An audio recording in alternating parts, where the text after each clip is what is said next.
Rue François Ier dans le 8e arrondissement. C'est ici qu'il y a 3 ans, la famille assomptionniste a fondé une auberge de jeunesse, Adveniat.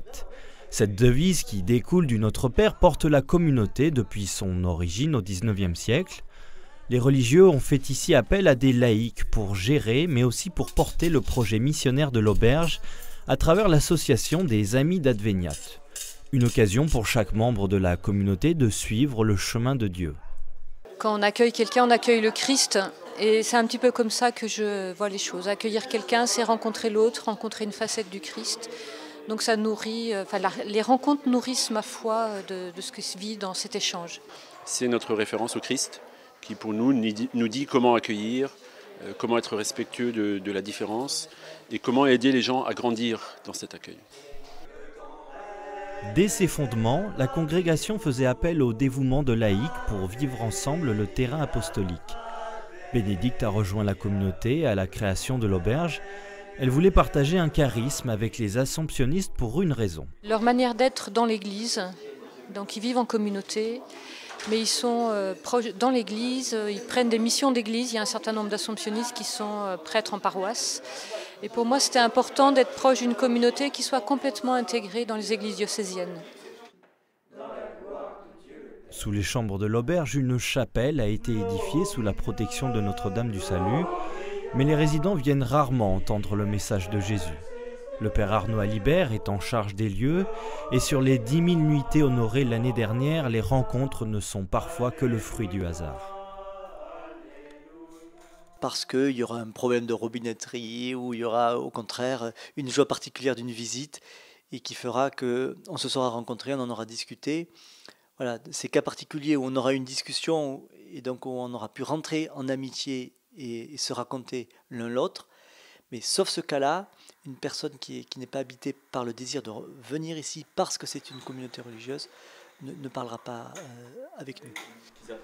La communauté n'en est pas à sa première épreuve. Et fréquemment, religieux et laïcs se rencontrent et échangent pour s'adapter aux réalités contemporaines.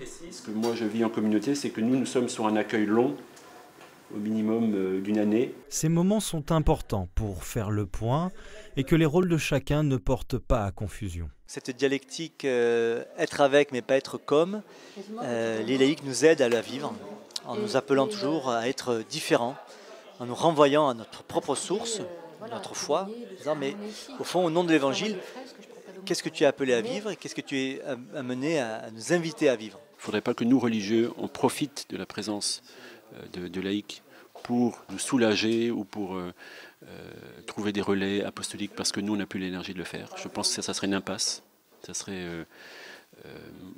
ne pas accepter les évolutions que nous avons à vivre et on cléricaliserait des laïcs. Ce qui pour moi est une impasse absolue. L'enjeu est de taille. Face à la diminution des vocations, les religieux de la congrégation comptent sur les laïcs pour transmettre. Je pense que demain, le charisme de l'Assomption sera porté par des laïcs. Donc ce demain, je le porte déjà aujourd'hui, et je dis avec les bénévoles qui sont là, nous avons à porter ensemble le charisme de notre congrégation, l'Assomption. Vous êtes laïque, moi je suis religieux, mais Dieu attend de nous de faire vivre ce charisme et qu'il soit transmis à la génération d'après. Pour ce faire, les membres de l'association progressent ensemble en confrontant leur expérience avec la tradition spirituelle d'Emmanuel d'Alzon. Ce que le fondateur nous a donné en complément de lignes de vie, dans la première c'est « Que ton règne vienne », nous travaillons pour le règne. Et la deuxième ligne pour nous, c'est « Eh bien, me voici ». Et donc, je n'ai pas eu tellement de difficultés pour aller vers les gens et m'asseoir à côté d'eux en buvant un café, en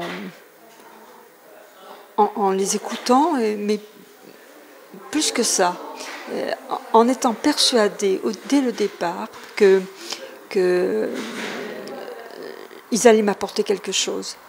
J'ouvrais aussi ma porte. La vie communautaire de laïcs et religieux offre une large palette annonciatrice à la famille assomptionniste. C'est gentil.